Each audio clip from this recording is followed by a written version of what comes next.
여성분들에게 있어서 경구용 피임제, 많이 사용되어지는 약들 중에 하나입니다.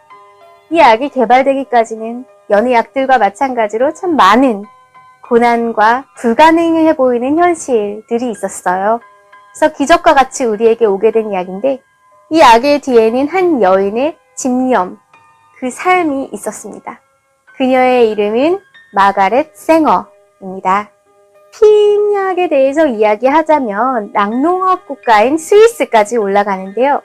여러분, 낙농 국가의 가장 큰 목표가 무엇이냐 하면 많은 양의 우유를 생산하는 것입니다. 그래서 끊임없이 소에게서 우유를 얻기 위해서 계속 임신을 시켜야 합니다. 그래서 스위스의 낙농업자들은 경험적으로 암소를 계속해서 임신시키는 노하우를 습득합니다. 그것은 소의 항문으로 손을 집어넣어서 직장 벽에 있는 그 벽을 통해서 난소에 있는 작은 조직 하나를 터뜨리면 소가 금세 다시 생식력을 갖는다는 사실이에요. 그렇게만 하면 소가 다시 임신을 할 수 있는 거예요. 그래서 원리가 무엇인지 여러 과학자들이 이러한 암소의 임신 비법을 연구하게 되었는데, 그렇게 연구를 해서 알아낸 사실이 난소 안에 있는 그 달걀 모양의 작은 조직이 황체라는 것을 밝혀냅니다. 황체는 배란을 억제하는, 그러니까 다시 말하자면 임신을 억제시키는 프로게스테론이라는 스테로이드 호르몬을 분비한다는 사실입니다. 이렇게 프로게스테론이라는 물질에 대한 관심이 높아졌고요. 이 물질을 연구하기 위한 많은 연구자들이 생겨났습니다. 하지만 이는 실패합니다. 그 이유는 기존의 합성화학으로 프로게스테론을 저렴한 가격에 효과적으로 만들 방법이 없었기 때문입니다. 이럴 때 괴짜 과학자 러셀 마커가 등장합니다. 러셀 마커는 오직 순수한 호기심에 따라서만 움직이는 사람이었어요. 그래서 그는 프로게스테론이라는 당대에 아무도 해결하지 못한 수수께끼 같은 그것에 빠져들게 되는 거예요.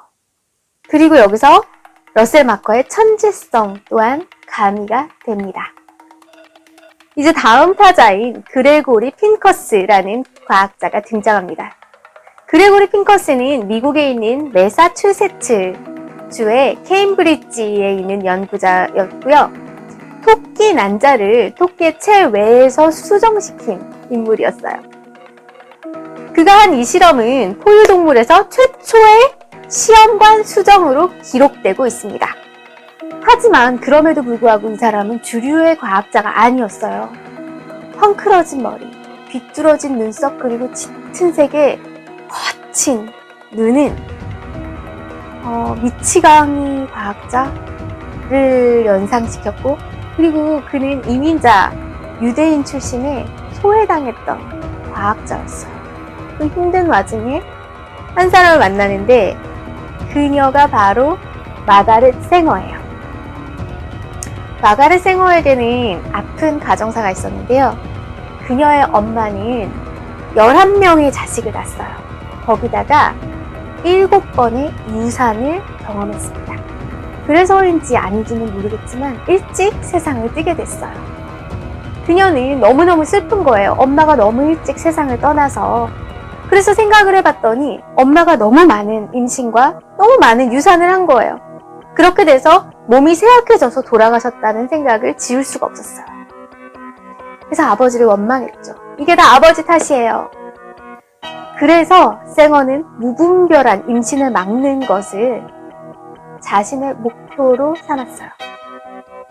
그러던 중에 한 가지 꿈에 사로잡혔는데요. 아스피린처럼 먹기만 하면 임신이 조절되는 약을 꿈꾸게 된 거예요. 그런데 문제가 있었어요. 쌩어는 과학자도 아니었고 부자도 아니었어요.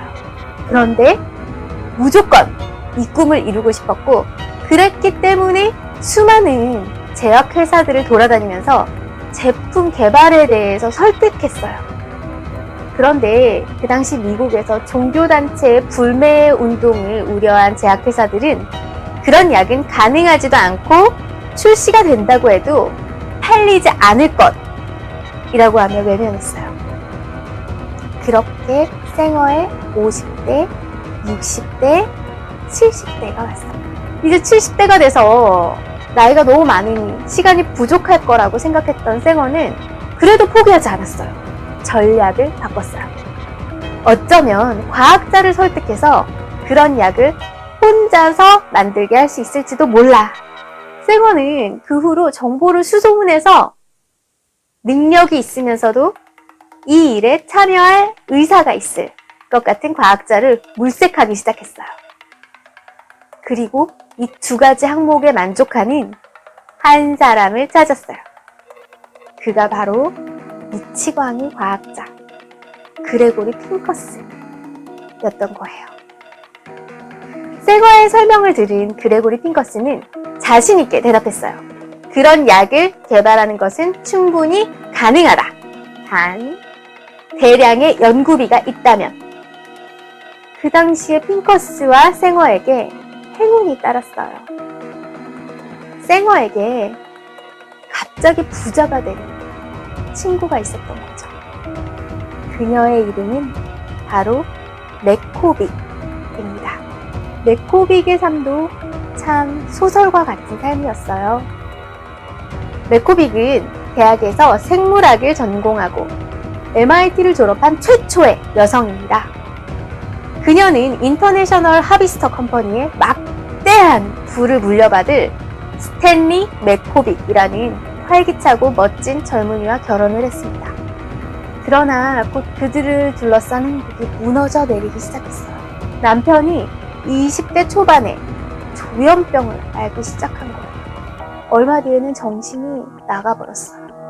그렇게 고통의 나날들이 지나고 남편이 마침내 죽었어요. 그래서 결혼의 종지부를 찍게 됩니다.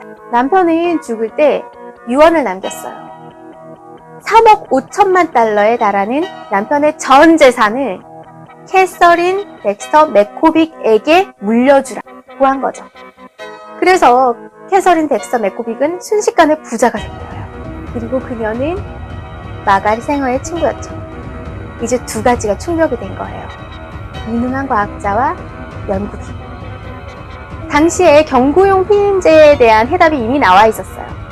인체 호르몬인 프로게스테론이 배란을 억제하니까 이것을 이용한다면 된다라는 이론적 근거들이 이미 확립이 돼 있고, 두 번째, 프로게스테론의 대량 생산도 손만 뻗으면 가지고 올 수 있는 보물과도 같았다고 말씀드렸죠. 그런데 문제는 프로게스테론은 경정맥 주사제라는 데 있었어요. 그래서 경구용 피임제를 개발하는 것이 있었죠. 프로게스테론은 먹었을 때는 효과가 없었어요. 몸이 소화기관을 통해서 이 호르몬을 받아들이지 않았던 거예요. 따라서 핑커스의 역할은 동물 실험을 통해서 200여 가지가 넘는 프로게스테론 화합물 중에서 경구 투여가 가능한 약제를 찾아내는 것이었어요. 너무 많은 실험이 있었죠. 수없이 반복되는 실험을 통해서 핑커스는 경구용 프로게스테론 화합물을 압축합니다. 3가지로. 다음은 동물 실험에서 끝났으니 임상 실험이 되겠죠. 그때 핑커스는 2가지 커다란 장벽에 부딪힙니다. 첫 번째 장벽은 자신은 임상 실험자가 아닌 기초 연구자였다는 거예요. 그래서 임상 시험을 주도할 수가 없어요. 두 번째 장벽은 미국에서는 결코 피임약의 임상 실험을 허락하지 않을 거라는 사실이었어요. 핑커스가 주와 연방법에 모두 위배되는 피임약의 임상 실험을 진행할 파트너를 찾는 게 쉬웠을까요? 너무너무 어려웠습니다. 차에 그는 하버드 의대의 교수인 존 록 박사와 파트너십을 체결하게 됩니다.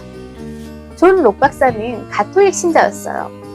그럼에도 불구하고 그는 산화 제한에 대한 진보적인 생각을 갖고 있었던 거예요.